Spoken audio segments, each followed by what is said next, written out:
ओम नमः शिवाय। राधे राधे। आइए सुनते हैं सावन मास महात्म्य का 5वां अध्याय। श्रावण मास में किए जाने वाले विभिन्न व्रतानुष्ठान और रविवार व्रत वर्णन में शुकर्मा द्विज की कथा। ईश्वर बोले, हे सनत कुमार, करोड़ पार्थिव लिंगों के महात्म्य तथा पुण्य का वर्णन नहीं किया जा सकता। जब मात्र एक लिंग का महात्म्य नहीं कहा जा सकता तो फिर करोड़ लिंगों के विषय में कहना ही क्या। मनुष्य को चाहिए कि करोड़ लिंग निर्माण असमर्थता में 1,00,000 लिंग बनाए या 1000 लिंग या 100 लिंग ही बनाए। यहाँ तक कि एक लिंग बनाने से भी मेरी सन्निधि मिल जाती है। षडाक्षर मंत्र से 16 उपचारों के द्वारा भक्तिपूर्ण मन से भगवान शिव की पूजा करनी चाहिए। गृह यज्ञ के साथ उद्यापन करना चाहिए। उसके बाद होम करना चाहिए और ब्राह्मणों को भोजन कराना चाहिए। हे सनत कुमार, इस अनुष्ठान को करने वाले की अकाल मृत्यु नहीं होगी।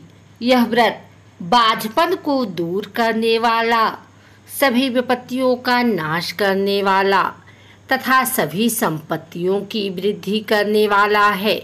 मृत्यु के पश्चात वह मनुष्य कल्प पर्यंत मेरे समीप कैलाशवास करता है।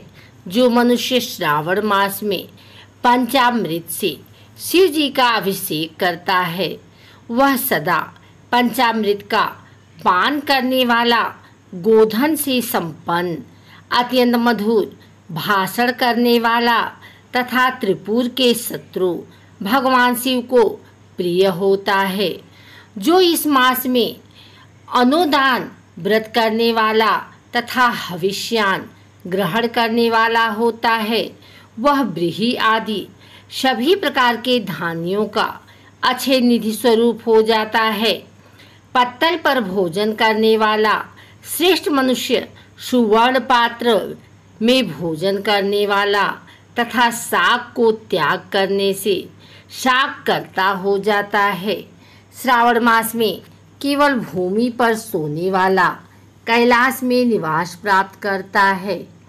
इस मास में एक भी दिन प्रातः स्नान करने से मनुष्य को 1 वर्ष स्नान करने के फल का भागी कहा गया है। इस मास में जितेंद्रिय होने से इंद्रिय बल प्राप्त होता है। इस मास में स्फटिक, पाषाण, मृत्तिका, मरकमणि, पिष्ट धातु, चंदन, नवनीत आदि से निर्मित अथवा अन्य किसी भी शिवलिंग में, साथ ही किसी स्वयं आविर्भूत न हुए लिंग में श्रेष्ठ पूजा करने वाला मनुष्य सैकड़ों ब्रह्म हत्या को भस्म कर डालता है। किसी तीर्थ क्षेत्र में सूर्य ग्रहण या चंद्र ग्रहण के अवसर पर 1,00,000 जप से जो सिद्धि होती है, वह इस मास में एक बार के जप से ही हो जाती है। अन्य समय में जो 1000 नमस्कार और प्रदक्षिणाएं की जाती हैं, उनका जो फल होता है, वह इस मास में एक बार करने से ही प्राप्त हो जाता है। मुझको प्रिय इस श्रावण मास में वेद पारायण करने पर सभी वेद मंत्रों की पूर्ण रूप से सिद्धि हो जाती है। श्रद्धा युक्त होकर इस मास में 1000 बार पुरुष सूक्त का पाठ करना चाहिए अथवा कलयुग में उसका 4 पाठ करना चाहिए अथवा वर्ण संख्या का 100 गुना पाठ करना चाहिए अथवा वह करने में असमर्थ हो तो आलस्यहीन होकर मात्र 100 पाठ करने चाहिए। ऐसा करने वाला मनुष्य ब्रह्म हत्या आदि पापों से मुक्त हो जाता है। इसमें कोई संदेह नहीं है। गुरु पत्नी के साथ संसर्गजन्य पाप के लिए यही महान प्रायश्चित है। इसके समान पुण्यप्रद, पवित्र तथा पापनाशक कुछ भी नहीं है। पुरुष सूक्त के जप के बिना इस मास में एक भी दिन व्यतीत नहीं करना चाहिए। जो मनुष्य इस फल को अर्थवाद कहता है वह नरकगामी होता है। इस महीने में समिधा, चारु, तिल और घृत से गृहज्ञ होम करना चाहिए। शिव के रूपों का भली भांति ध्यान आदि करके धूप, गंध, पुष्प, नैवेद्य आदि से पूजन करना चाहिए और अपने सामर्थ्य के अनुसार कोटि होम, शत होम, लक्ष होम अथवा इस सहस्त्र होम करना चाहिए। व्याहृतियाँ ओम भुवः, ओम स्वः के साथ तिलों के द्वारा भी यह ग्रह यज्ञ नामक होम किया जाता है। सनत कुमार, इसके बाद अब मैं वारों के व्रतों का वर्णन करूंगा, आप सुनिए।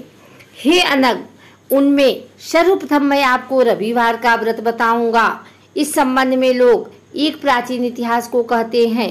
प्रतिष्ठानपुर में सुकर्मा नाम एक द्विज था। वह दरिद्र, कृपण तथा भिक्षावृत्ति में लगा रहता था। एक बार वह धान्य से भरपूर धान्य मांगने के लिए घूमते घूमते नगर में गया। उसने किसी एक गृहस्थ के घर में मिलकर रविवार का उत्तम व्रत करती हुई स्त्रियों को देखा। तब उसे देखकर वे स्त्रियां परस्पर कहने लगी कि इस पूजा की विधि को शीघ्रतापूर्वक छिपा लो। इस पर वह विप्र उन स्त्रियों से बोला, हे श्रेष्ठ स्त्रियों, आप लोग इस व्रत को क्यों छिपा रहे हैं? समान चित्त वाले सज्जनों के लिए परामर्शी स्वार्थ है। मैं दरिद्र तथा दुखी हूँ। इस श्रेष्ठ व्रत को सुनकर भी मैं इसे करूँगा। अतः आप लोग इस व्रत का विधान व फल अवश्य सुने। स्त्रियां बोली, हे द्विज, इस व्रत के करने में आप उन्माद तथा प्रमाद करेंगे अथवा भूल जाएंगे अथवा इसके प्रति अनभिक्त या अनास्था रखने लगेंगे। अतः आपको यह व्रत कैसे बताऊं? उसकी यह बात सुनकर उनमें जो एक प्रौढ़ा स्त्री थी वह उस ब्राह्मण से व्रत तथा व्रत की विधि बताते लगे। हे ब्राह्मण, श्रावण मास के शुक्ल पक्ष के प्रथम रविवार को मौन होकर उठ करके शीतल जल से स्नान करें। उसके बाद अपना नित्य कर्म संपन्न करके पान के एक शुभ दल पर एक रक्त चंदन से सूर्य के समान पूर्ण गोलाकार 12 परिधियों वाला सुंदर मंडल बनाएं। उस मंडल में रक्त चंदन से संज्ञा सहित सूर्य का पूजन करें। उसके बाद घुटनों के बल भूमि पर झुककर 12 मंडलों पर अलग अलग रक्त चंदन तथा जपा कुसुम से मिश्रित अर्घ श्रद्धा भक्ति पूर्वक सूर्य को विधिवत प्रदान करें और लाल अक्षत, जपा कुसुम तथा अन्य उपचारों से पूजा करें। उसके बाद मिश्री से कुछ युक्त नारिकेल के बीज का नैवेद्य अर्पित करके आनंदित मंत्रों से सूर्य की स्तुति करें और श्रेष्ठ 12 मंत्रों से 12 नमस्कार तथा प्रदक्षिणा करें, स्तुति करें और श्रेष्ठ 12 मंत्रों से 12 नमस्कार तथा प्रदक्षिणा करें। उसके बाद 6 तंतुओं से बनाए गए सूत्र में 6 ग्रंथियां बनाकर देवेश सूर्य को अर्पित करके उसे अपने गले में बांधें और पुनः 12 फलों से युक्त वायन ब्राह्मण को प्रदान करें। इस व्रत की विधि को किसी के सामने नहीं सुनना चाहिए। हे विप्र, इस विधि से व्रत के किए जाने पर धनहीन व्यक्ति धन प्राप्त करता है, पुत्रहीन व्यक्ति पुत्र प्राप्त करता है, कोढ़ी कोढ़ से मुक्त हो जाता है, बंधन में पड़ी व्यक्ति बंधन से छूट जाता है, रोगी व्यक्ति रोग से मुक्त हो जाता है। हे विपेंद्र, अधिक कहने से क्या प्रयोजन? साधक जिसा अभीष्ट की कामना करता है वह इस व्रत के प्रभाव से उसे मिल जाता है। इस प्रकार श्रावण के 4 रविवारों और कभी कभी 5 रविवारों में इस व्रत को करना चाहिए। इसके बाद व्रत का संपूर्णता के लिए उद्यापन करना चाहिए। हे विपेंद्र, आप भी इस प्रकार करें, इससे आपको सभी कामनाओं की सिद्धि हो जाएगी। उसके बाद उन पतिव्रताओं को नमस्कार करके वह ब्राह्मण अपने घर आ गया। उसने जैसा सुना था उसी विधि से उस संपूर्ण व्रत को किया और अपनी दोनों पुत्रियों को भी वह विधि सुनाई। उस व्रत के सुनाने मात्र से शिव जी के दर्शन से तथा उनके पूजन के प्रभाव से वे कन्याएं दिवंगनाएं के सदृश हो गई। उसी समय उस ब्राह्मण के घर में लक्ष्मी ने प्रवेश किया और वह अनेक उपायों तथा निमित्तों से धनवान हो गया। किसी दिन उस नगर के राजा ने ब्राह्मण को घर से होकर राजमार्ग से जाते समय खिड़की में खड़ी उन दोनों सुंदर तथा अनुपमेय कन्याओं को देख लिया। तीनों लोकों में कमल, चंद्रमा आदि जो भी सुंदर वस्तुएं हैं, उन्हें वे दोनों कन्याएं अपने शरीर के अवयवों से तिरस्कृत कर रही थी।